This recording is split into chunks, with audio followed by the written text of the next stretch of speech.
Hello everyone, welcome to evolution classes. आज की इस वीडियो में हम लोग समझने वाले हैं न्यूट्रिशन इन प्लांट्स। क्लास 7 का चैप्टर नंबर फर्स्ट है न्यूट्रिशन इन प्लांट्स। बहुत इंपॉर्टेंट है।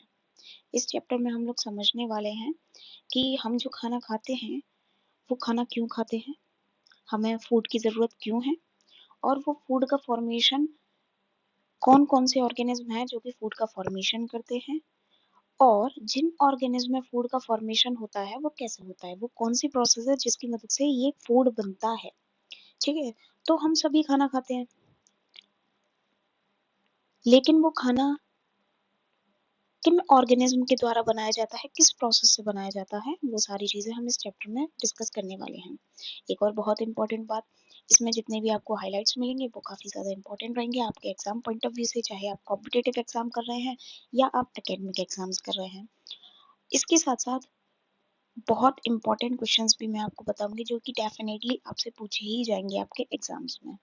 ओके, सो चैनल को आप सब्सक्राइब कर दीजिए, वीडियो को लाइक कर दीजिए, एंड फर्दर ये अगर सेशन कंप्लीट हमें रखना है तो उसके लिए आपको मोटिवेशन के लिए वीडियो को शेयर भी करना होगा।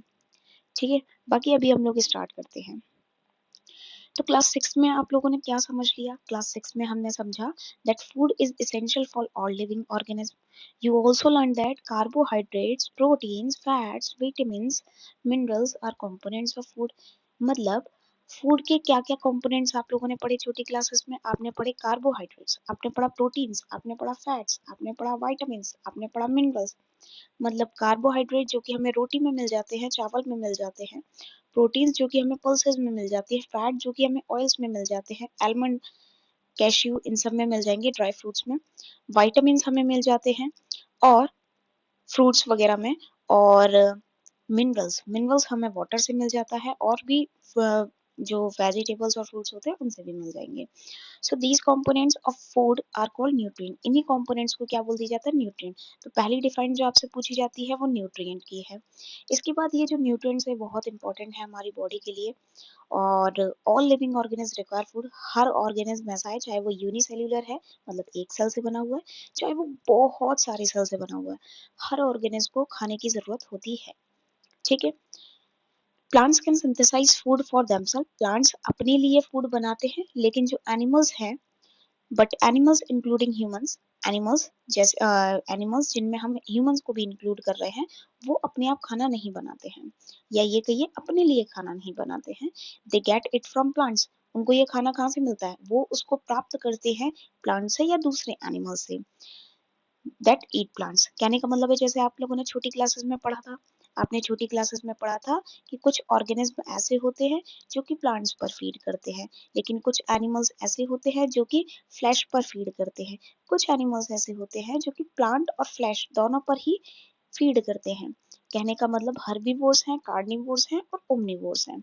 ओके, तो ये सभी एनिमल्स की बात की जा रही है, बट प्लांट्स, प्लांट्स तो अपना खाना अपने आप बनाते हैं, उनको किसी दूसरे ऑर्गेनिज्म से लेने की जरूरत ही नहीं है।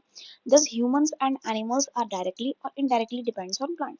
मतलब हम कह सकते हैं कि ह्यूमंस और जो एनिमल्स होते हैं वो डायरेक्टली इनडायरेक्टली किस पर डिपेंड होते हैं? प्लांट्स पर डिपेंड होते हैं। अब बोझो क्या सोच रहे हैं भाई? बोझो को क्वेश्चन बहुत आते हैं।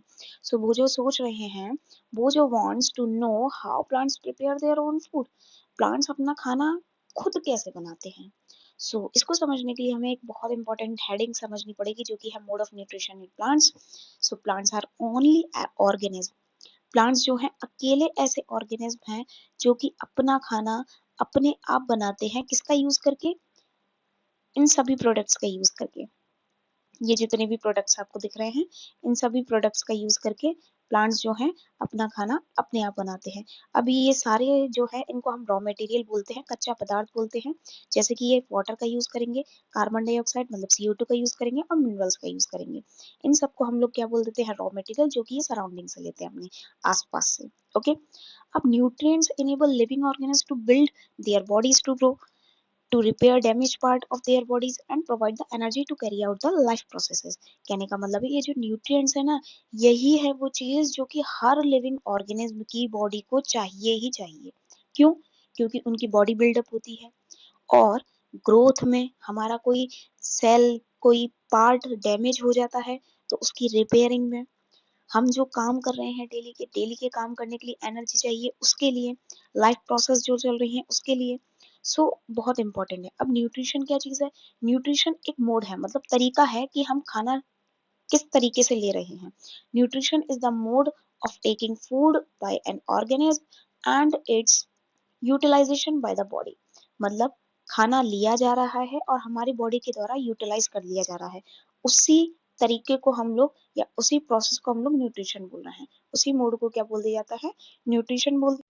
So the mode of nutrition in which organism make food themselves from simple substances is called autotrophic। मतलब वो तरीका जिसके दौरान हम देखते हैं कि कोई भी ऑर्गेनिज्म फूड लेगा, फूड प्रिपेयर करेगा अपने आप, सिंपल सिंपल सब्सटेंसेस को पकड़ेगा और उन सिंपल सिंपल सब्सटेंसेस से खाना बना लेगा। तो ये जो तरीका है ना उनका, इसी तरीकों को हम ऑटोट्रॉपिक मोड ऑफ न्यूट्रिशन बोलते हैं। क्या बोलते हैं? ऑटोट्रॉपिक। क्योंकि इसमें दो शब्द हैं। ऑटो, आप लोगों ने देखा ना, ऑटो। ऑटो जो होता है वो खुद ही चलाया जाता है, मतलब हम नहीं चलाते, लेकिन जो ड्राइवर हैं वो चलाते। सो ऑटो मीन्स सेल्फ और ट्रोफोस मीन्स नरिशमेंट। तो नरिशमेंट जो है, खाना जो है, न्यूट्रिशन जो है, वो सेल्फ प्रिपेयर किया जा रहा है। और ऐसे ऑर्गेनिज्म जो कि autotrophic mode of nutrition follow करते हैं, उन ऑर्गेनिज्म को ऑटोट्रॉप्स बोल दिया जाता है। और ये होते हैं प्लांट्स। सो ऑटोट्रॉप्स के एग्जाम्पल हैं प्लांट्स। वहीं पर एनिमल्स की अगर बात की जाए तो एनिमल्स और ज्यादातर ऑर्गेनिज्म आपको ऐसे मिलेंगे जो कि उन प्रोडक्ट्स का यूज करते हैं या उन पार्ट्स का यूज करते हैं जो कि प्लांट्स के द्वारा प्लांट्स के होते हैं।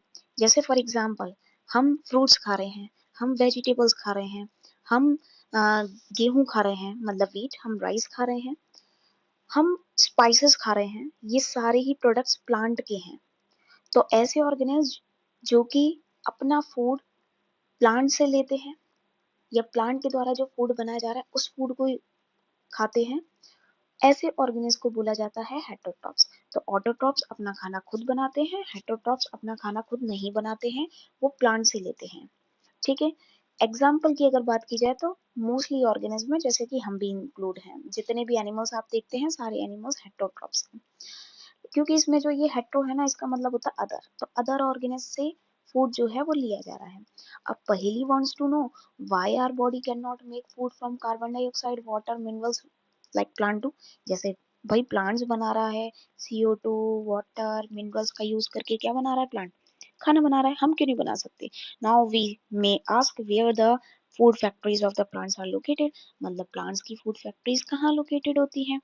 So whether food is made in all parts of the plant और ओनली इन सर्टेन पार्ट्स। मतलब ये जानना चाहते हैं कि क्या प्लांट के सभी पार्ट में खाना बनता है या फिर कुछ ही पार्ट्स होते हैं जहां पर खाना बनता है। How do plants obtain the raw material from the surrounding. आसपास जो रॉ मटेरियल प्रेजेंट है उन रॉ मटेरियल को ये कैसे लेते हैं, ऑब्टेन करते हैं। और how do they transport them to the food factories of the plant. और फूड फैक्ट्री तक कैसे पहुंचाते हैं। सो फोटोसिंथेसिस इसके लिए बहुत इंपॉर्टेंट प्रोसेस है। फोटोसिंथेसिस की डिफाइन 101% आपसे पूछी जाएगी अलोंग विद रिएक्शन। तो वो बात की बात है, अभी हम समझेंगे कि रिएक्शन क्या है, पहले फोटोसिंथेसिस तो समझ लेते हैं। असल में फोटोसिंथेसिस एक ऐसी प्रोसेस है जिसकी मदद से प्लांट्स जो हैं फूड का फॉर्मेशन करते हैं। कहाँ करते हैं? लीव्स में। अब लीव्स में क्यों करते हैं वो भी समझेंगे। So leaves are the food factory. जिस फूड फैक्ट्री की बात की जा रही थी वो कौन है? लीव्स। लीव्स जो कि ग्रीन कलर की होती है, यहाँ पर होता है खाने का फॉर्मेशन, इसीलिए इनको बोल दिया जाता है क्या? Food factory. Okay. Therefore all raw material must reach the leaf. इसका मतलब ये है कि जितने भी रॉ मटेरियल होंगे उनको लीफ तक पहुंचना होगा। अब देखिए वाटर और मिनरल्स का तो ठीक है कि वाटर और मिनरल्स तो सॉइल में प्रेजेंट होते हैं और रूट की मदद से एब्जॉर्ब होके उनको पहुंचा दिया जाता है लीव्स तक। कार्बन डाइऑक्साइड जो होती है, CO2, जो कि हम लोग एक्सहेल करते हैं, है ना, वो एयर से ली जाती है through tiny pores present on the surface of the leaves. कहने का मतलब है कि जब आप लीफ को बहुत ज्यादा बड़ा करके देखोगे, मैग्नीफाई करते जा रहे करते जा रहे, तो आपको लीव्स पर ना छोटे छोटे बहुत सारे पोर्स मिलेंगे। इन पोर्स को बोला जाता है स्टोमेटा। क्या बोला जाता है? स्टोमेटा। तो ये जो स्टोमेटा होते हैं, इन स्टोमेटा की मदद से CO2 को लिया जाता है। जैसे हम लोग नोस्ट्रिल की मदद से लेते हैं O2 और CO2 रिलीज कर देते हैं, वैसे ही ये समझ लीजिए ये नोस्ट्रिल है। किसके नोस्ट्रिल हैं? लीव्स के। कहाँ प्रेजेंट होते हैं? On the surface of leaves. अब यहाँ पे एक गार्ड सेल लिखा है कि ये जो पोर्स होते हैं, इन पोर्स के चारों तरफ आपको क्या मिलेंगे? गार्ड सेल्स मिलेंगे, सराउंडेड बाय गार्ड सेल्स। अब ये गार्ड सेल्स देखेंगे, इसके लिए हम लोग स्ट्रक्चर देखते हैं, किसका? स्टोमेटा का। तो आपकी ही एनसीईआरटी में बहुत इंपॉर्टेंट डायग्राम है जो कि ड्रॉ करने के लिए भी आता है, ये स्टोमेटा की डायग्राम है। लीफ का जो ये सरफेस है, इस लीफ के सरफेस पे आप देखेंगे कि यहाँ पर आपको स्टोमेटा दिख रहे हैं। स्टोमेटा क्या? ओपनिंग का नाम है। इस स्टोमेटा के साइड में आपको ये देखिए बीन शेप स्ट्रक्चर दिख रहा है, इसी बीन शेप स्ट्रक्चर को बोला जाता है गार्ड सेल्स। ये दो गार्ड सेल्स हैं, ये स्टोमेटल ओपनिंग है। यहीं से CO2 इनहेल की जाती है और O2 एक्सहेल की जाती है प्लांट्स के द्वारा। तो भाई CO2 तो ऐसे पहुंच गई, है ना? याद रखें, स्टोमेटा के फंक्शन पूछे जाते हैं। तो ये लिखे हुए हैं स्टोमेटा की define. Stomata are the tiny pores present on the surface of the leaves. ज्यादा आप लिखना चाहते हैं तो गार्ड सेल्स के सराउंडेड बाय गार्ड सेल्स भी लिख सकते हैं, पर इतने से काम चलेगा। फंक्शन की बात की जाए तो इसका मेन फंक्शन है एक्सचेंज ऑफ गैसेस का। ओके, चलिए। Boojho wants to know how water and minerals absorb by the root reach the leaves. कहने का मतलब है जो पानी और मिनरल रूट ने एब्सॉर्ब किए वो लीव्स तक कैसे पहुंचती हैं। इसको समझने के लिए आपको ऐसा समझना पड़ेगा जैसे कि स्ट्रॉ होती है, स्ट्रॉ एक पाइप लाइक स्ट्रक्चर है, वैसे ही रूट से लेकर लीव्स तक कुछ पाइप लाइक स्ट्रक्चर्स होते हैं। उन पाइप लाइक स्ट्रक्चर्स को बोला जाता है वेसल्स। क्या बोला जाता है? वेसल्स। इस वेसल की मदद से ही जो वाटर और मिनरल्स होते हैं ये रूट से लेके लीव्स तक पहुंचते हैं। So water and minerals are transported to the leaves by the vessels which run like a pipe throughout the root। जैसे आपके घर में फिटिंग हो रही होगी पाइप्स की, तो ग्राउंड में होती है सबमर्सिबल, वहां से पानी जो है टंकी तक जाएगा। ठीक है, जो भी आपकी सप्लाई जहां तक भी जाती है वहां तक जाएगा। वैसे ही रूट से stem, then branches, then leaves ऐसे पहुंचता है। और ऐसे ही एक कंटिन्यूअस पाथ बनता रहता है, पैसेज रास्ता बन रहा है जिससे कि वो लीव्स तक पहुंच जाते हैं। तो इनको बोल दी जाता है वेसल्स। बाकी ट्रांसपोर्टेशन आप लोगों को क्लास 11 सॉरी चैप्टर 11 में पढ़ना है। ओके, सो पहली wants to know what is so special about the leaves that they can synthesize food but other parts of the plants cannot। मतलब ऐसा क्या है लीव्स के पास जिस वजह से वो तो फूड बना ले रहे हैं पर बाकी पार्ट्स नहीं बना पा रहे हैं। So leaves have green colour pigment that is called chlorophyll. ये डिफाइन पूछ ली जाती है, ठीक है, एमसीक्यूज में या फिलअप में आपसे पूछ लिया जाएगा कि what is green colour pigment called present in the leaves. So leaves में एक ग्रीन कलर का पिगमेंट होता है जिसकी वजह से पत्तियां में हरी हरी दिखती हैं। आपने देखा ना, आपसे अगर बोला जाता है कि बेटा लीव बनाओ तो आप कैसी बनाते हो? ग्रीन कलर की बनाते हो। क्या कोई रेड कलर की बनाता है? नहीं। तो ग्रीन कलर की लीव्स होती हैं क्योंकि उनके अंदर एक पिगमेंट होता है, जिस पिगमेंट का नाम क्या होता है? क्लोरोफिल।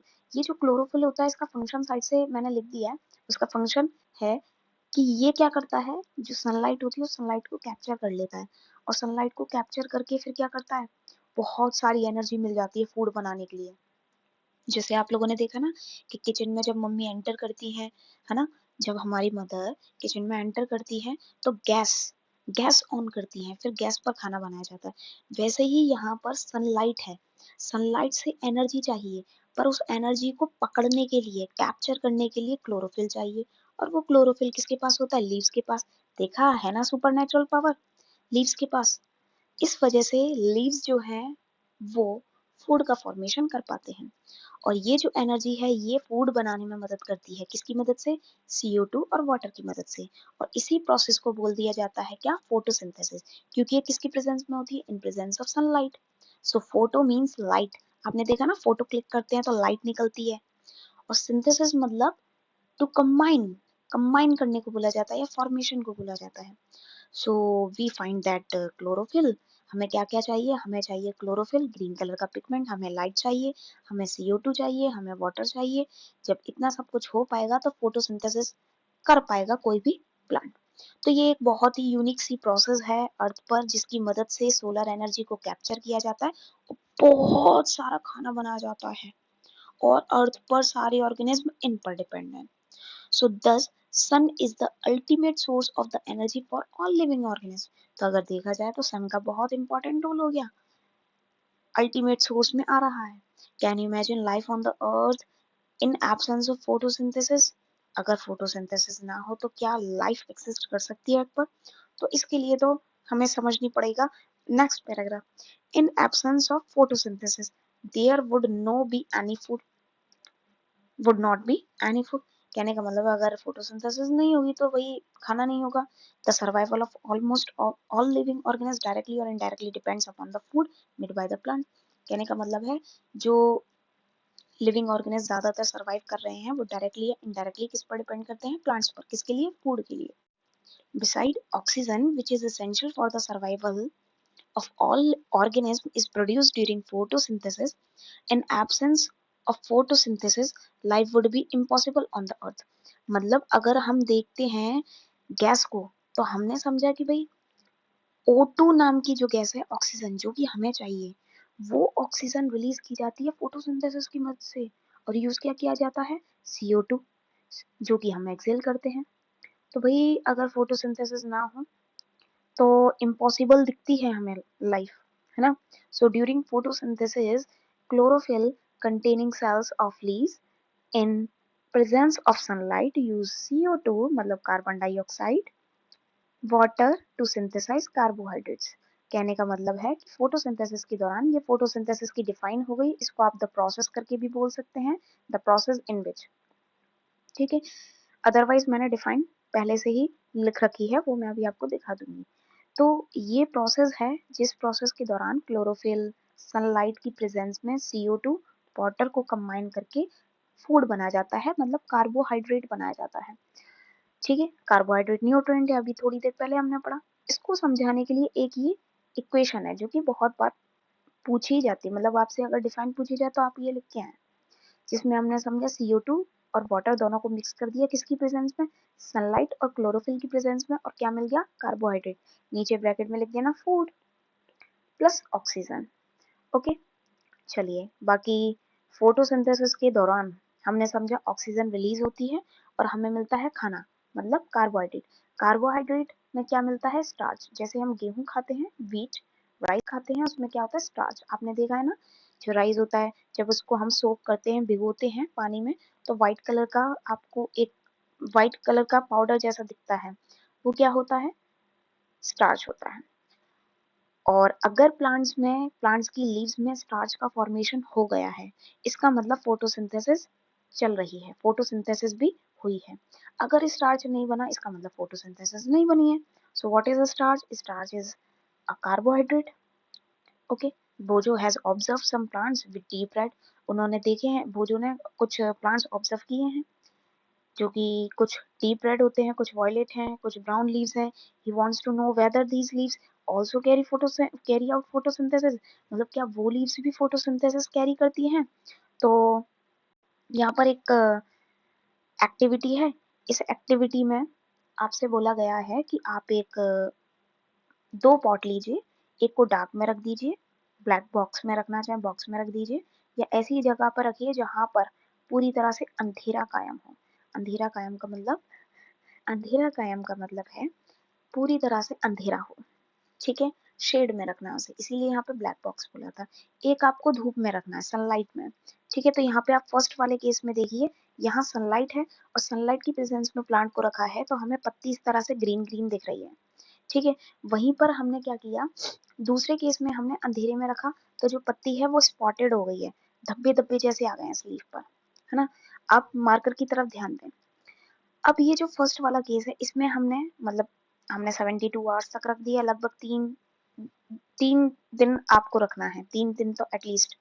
तो 3 डेज के लिए आपने एटलीस्ट रखा, या 3-4 डेज के लिए आपने एटलीस्ट रख दिया, और उसके बाद आपने क्या किया, आयोडीन की ड्रॉप्स डाल दी या आयोडीन में डिप कर दिया। जब आयोडीन में आप डिप करेंगे तो आपको क्या दिखेगा? ब्लूइश ब्लैक कलर अगर दिखता है, ब्लूइश ब्लैक कलर जहां जहां आपको दिख रहा है वहां वहां स्टार्च का फॉर्मेशन हो रहा है, ठीक है। अगर पत्ती का कलर ब्लूइश ब्लैक हो जाए, इसका मतलब स्टार्च बना है, और स्टार्च बना है इसका मतलब फोटोसिंथेसिस हुई है, ठीक है। उस जगह पर क्या हुई है? फोटोसिंथेसिस।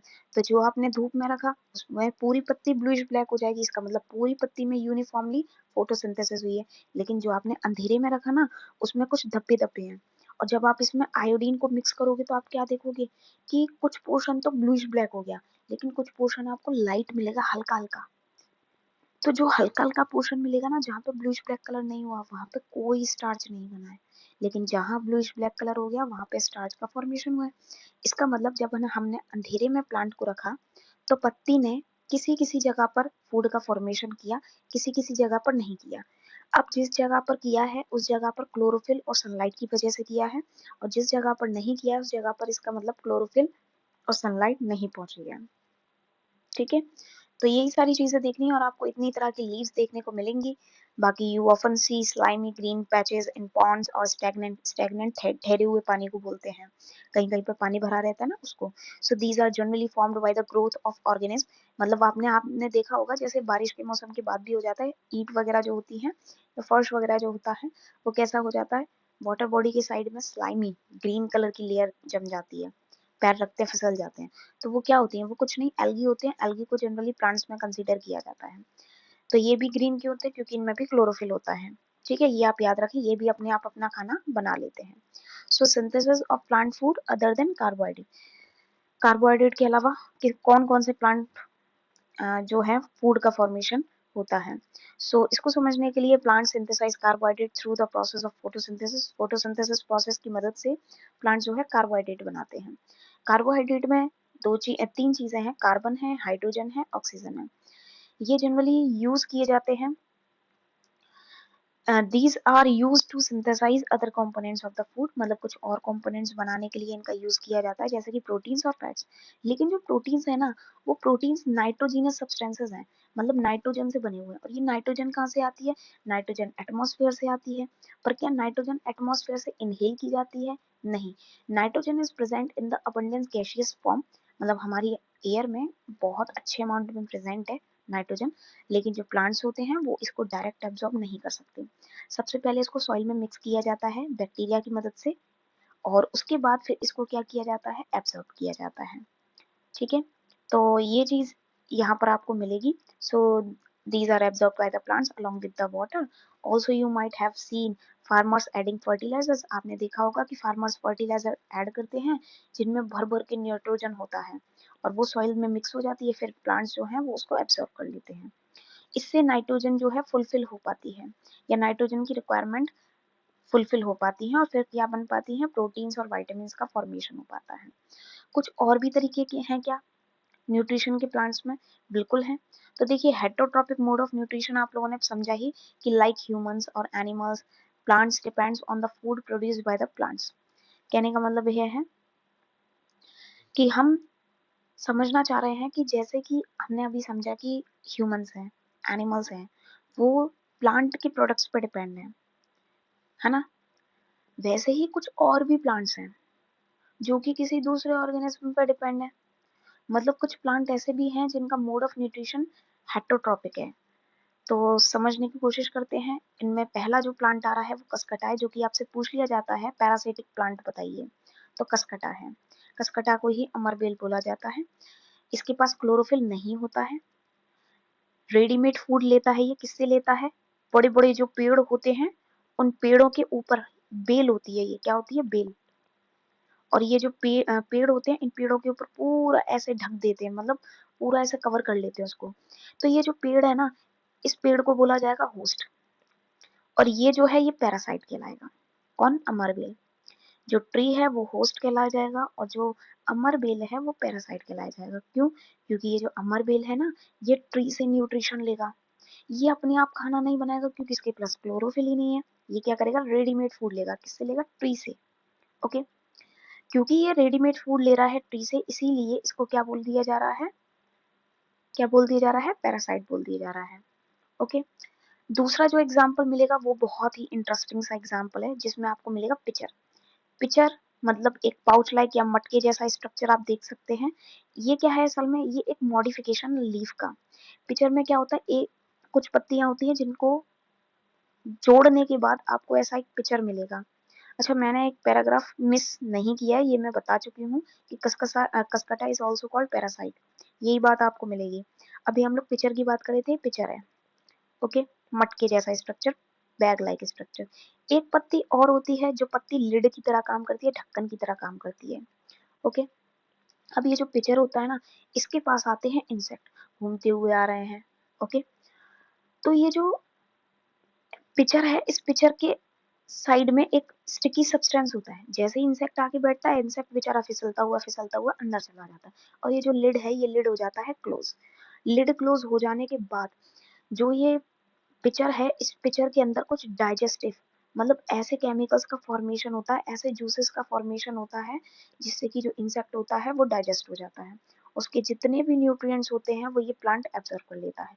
मतलब यहाँ पर क्या हुआ, यहाँ पर इस प्लांट ने इंसेक्ट को खाया, इसीलिए हम पिक्चर प्लांट को बोलते हैं इंसेक्ट ईटिंग प्लांट, मतलब इंसेक्टिवोरस। क्या बोलेंगे, इंसेक्टिवोरस। तो एग्जाम्पल हो गया है इंसेक्टिवोरस का पिक्चर प्लांट। क्या हो गया है, पिक्चर प्लांट, याद रखें। ओके, सो अच्छा, ये वाला पोर्शन छूट गया। Okay okay okay, clear. तो ये वाला पोर्शन थोड़ा सा छूट गया है। यहाँ पर यही लिखा हुआ है कि कुछ प्लांट ऐसे भी होते हैं जो कि ग्रीन हो भी सकते हैं, दूसरे कलर के भी हो सकते हैं। हम यहाँ पर पिक्चर लाइक प्लांट की बात कर रहे हैं, जिसमें एक जग जैसा स्ट्रक्चर होगा जो कि मॉडिफाइड फॉर्म है किसका, लीफ का। बाकी आपको सारी वही सारी चीजें मिलेंगी कि आपको एक ओपन और क्लोज करने के लिए एक लिड मिलेगा जो कि कुछ नहीं, पत्ती ही होती है, और ऐसे पिक्चर का फॉर्मेशन हो जाएगा। ये देखिए, ये देखिए, इसी को बोलते हैं पिक्चर प्लांट। ओके, बाकी सेप्रोट्रॉप्स की बात करते हैं। इसके लिए आप लोग को जाना पड़ेगा ब्राइड्स के पास। आप लोगों ने देखा है ना, किचन में काफी बार क्या होता है, जो ब्राइड्स होते हैं, मम्मा लेके आती हैं और कुछ दिन बाद वो क्या हो जाते हैं, खराब हो जाते हैं, उनके ऊपर आ जाती है फंगस, है ना।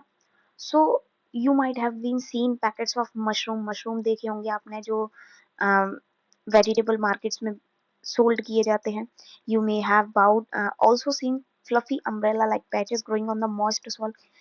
गीली मिट्टी या रॉटिंग वुड वगैरह है, उस पे आपने अम्ब्रेला लाइक स्ट्रक्चर्स देखे होंगे। तो ये सब क्या है, इनको समझने की कोशिश करेंगे। Let us find out what type of nutrients they need to survive. ऐसे कौन से न्यूट्रिएंट्स हैं जिनकी वजह से ये सर्वाइव कर पाते हैं। तो वो जो wants to know how these organism acquire nutrient, इनको कैसे न्यूट्रिएंट मिलते हैं। They do not have mouth, इनके पास तो कोई माउथ भी नहीं है एनिमल्स की तरह, और ना ये ग्रीन होते हैं, तो इनके पास क्लोरोफिल भी नहीं है, और ना ही ये खाना बना। तो इसके लिए आपको ब्रेड लेना पड़ेगा। ब्रेड लेने के साथ साथ उसको 2 से 3 दिन तक रखना पड़ेगा। कुछ दिन बाद आप क्या देखेंगे, इस तरह से कुछ पैचेस वगैरह आ जाएंगे। इन पैचेस को थोड़ा बड़ा करके देखा जाए ना, तो ये देखिए, ये कुछ इस तरह की चीजें आपको मिलेंगी। असल में ये कुछ और नहीं, इनको बोलते हैं फंगस। ठीक है, क्या बोला जाता है, फंगस। बहुत सारे होते हैं इसीलिए फंजाई बोल दिया जाता है, प्लूरल शब्द है। इनका जो मोड ऑफ न्यूट्रिशन होता है ना, कुछ और ही होता है। आपने देखा कि भाई, जब भी ब्रेड्स पर इस तरह के पैचेस आ जाते हैं, तो हमसे बोल दिया जाता है कि ये ब्रेड खराब हो गए हैं, अब इनको फेंक दिया जाए, है ना, क्योंकि ये पूरी तरह से खराब हो चुके हैं। तो क्या मतलब है, मतलब उनको ना खाया जाए, ये बोल दिया जाता है। तो इनका जो तरीका होता है, मोड ऑफ न्यूट्रिशन होता है, वो होता है saprotrophic. Saprotrophic mode of nutrition का मतलब होता है कि जो ऑर्गेनिज्म है वो न्यूट्रिएंट किससे लेगा, डेड और डिकिंग मैटर से, सड़ी गली हुई चीजों से न्यूट्रिएंट को एब्जॉर्ब किया जाएगा। फंगस क्या करता है, सड़ी गली हुई चीजों से न्यूट्रिएंट एब्जॉर्ब करता है। इस मोड को सेप्रोट्रॉपिक मोड ऑफ न्यूट्रिशन बोला जाता है। ऐसे ऑर्गेनिज्म को सेप्रोट्रॉप्स बोल दिया जाता है। तो फंजाई किसका एग्जांपल्स हुआ, सेप्रोट्रॉप्स का। आप लोगों ने पिकल्स वगैरह, अचार, लेदर वगैरह, क्लोथ्स वगैरह, कुछ और भी आर्टिकल्स हैं, जब हॉट और ह्यूमिड नमी वाले मौसम में रह जाते हैं, तो आपने देखा होगा कि फंगस ग्रो करती है। तो फंगस जो है वो हॉट और ह्यूमिड टेम्परेचर में ग्रो करती है। ठीक है, ड्यूरिंग रेनी सीजन दे स्पॉइल मैनी थिंग्स। बारिश के मौसम में तो बहुत सारी चीजें खराब कर देते हैं। अब बाकी सारी चीजें आपको फंजाई के बारे में पेरेंट्स से पूछनी है। Okay, so fungal spores are generally present in the air. Fungus के स्पोर्स जो होते हैं वो हमारे आसपास एयर में प्रेजेंट होते हैं। जैसे डेंड्रफ होती है, dandruff is also a type of fungus. Okay, so when they land on, जैसे ही वो किसी सरफेस पर जाके लैंड करते हैं, वेट और वार्म वार्म थिंग्स जो होती हैं उन पे जाके लैंड करते हैं, वो जर्मिनेट हो जाते हैं। जैसे सीड होता है ना, सीड निकलता है, जहाँ पे जाके गिरता है वहां से एक नया पौधा आता है, वैसे यहाँ पर भी होता है। वो जर्मिनेट हो जाते हैं और ग्रो करने लग जाते हैं। ठीक है, अब बात आती है कि किस इनसे कैसे प्रोटेक्ट किया जाए चीजों को। तो इसके बाद हम लोग पढ़ते हैं एक बहुत ही इंपॉर्टेंट टॉपिक, सिम्बायोसिस। इसके चांसेस बहुत कम होते हैं, लेकिन अगर थोड़ा अच्छा सा लेवल बनाना है टीचर को, तो ये भी पूछ लिया जाता है। सिम्बायोसिस में क्या होता है, सिम्बायोसिस बिल्कुल फ्रेंडशिप वाला तरीका है। है ना। जैसे फ्रेंडशिप में होता है ना, दो स्टूडेंट एक साथ बैठे हुए हैं, तो एक स्टूडेंट ने दूसरे को पेंसिल दे दी तो वो उसको इरेजर दे देगा, एक ने इरेजर दे दी तो वो उसको शार्पनर दे देगा। ठीक है, तो कहने का मतलब सीधे सीधे ये है कि एक दूसरे की मदद करते रहते हैं, एक साथ सर्वाइव करते रहते हैं। तो ऐसे ही कुछ ऑर्गेनिज्म होते हैं जो कि एक साथ रहते हैं और शेल्टर और न्यूट्रिएंट शेयर करते हैं। जैसे आप लोग लंच में शेयर करते हैं ना, सीड भी शेयर करते हैं, वैसे ही कुछ ऑर्गेनिज्म भी होते हैं जो कि घर और अपना जो खाना होता है वो शेयर करते हैं। इस तरह के रिलेशन को बोलते हैं सिम्बायोसिस, मिलजुल के रहना। ओके, इसका बहुत अच्छा एक एग्जाम्पल है, एग्जाम्पल का नाम है लाइकेन। लाइकेन में दो ऑर्गेनिज्म मिलेंगे, एक तो आपको मिलेगी एल्गी, जो अभी मैंने बताया था ना, वाटर बॉडीज जहाँ भी आपको पानी मिलता है, तालाब वगैरह, उसके किनारे से आपको क्या मिलेगी, ग्रीन ग्रीन कलर की, उसकी साइड से आपको ग्रीन ग्रीन कलर की लेयर मिलती है जिसपे हम पैर रखते हैं तो फिसलने जैसा हो जाता है, वो उसका नाम है एल्गी। और दूसरा है फंगस, ये दोनों है। अब हम जानते हैं कि एल्गी ग्रीन कलर की होती है तो खाना बना लेगी, क्या बना लेगी, खाना। वहीं पर फंगस जो होती है वो बहुत जल्दी फैल जाती है, हम देखते हैं ना ब्रेड पे अभी थोड़ी सी फंगस थी, कुछ समय बाद देखा पूरा ब्रेड घेर लिया। तो फंगस जो है जगह बहुत जल्दी घेरती है, शेल्टर और वाटर मिनरल्स ये सब कुछ बहुत जल्दी एब्जॉर्ब करती है। तो एल्गी ने देखा कि यार फंगस तो बहुत काम की चीज है, फंगस ने देखा एल्गी भी बहुत काम की चीज है, तो ये दोनों साथ मिलके रहने लग गए। सो फंगस क्या प्रोवाइड कराता है, शेल्टर वाटर मिनरल्स एल्गी को। वहीं पे इन रिटर्न मतलब उसके बदले में एल्गी प्रिपेयर करती है खाना और वो दे देती है फंगस को, ऐसे ये लोग साथ में रहते हैं। देखा, तो हम लोगों को भी ऐसे ही मिलजुल के रहना चाहिए। Okay, so how nutrients are replenished in the soil. तो इसको समझने के लिए हमें यहाँ से समझना पड़ेगा that you have learned plant absorb minerals and nutrients from the soil, so their amount in the soil keep on declining। कहने का मतलब है प्लांट्स हैं वो क्या करते हैं, मिनरल्स और न्यूट्रिएंट्स सॉइल से ले लेते हैं, तो उनका जो अमाउंट है सॉइल में वो तो धीरे धीरे कम होता जाएगा, डिक्लाइनिंग मतलब कम होते जाना।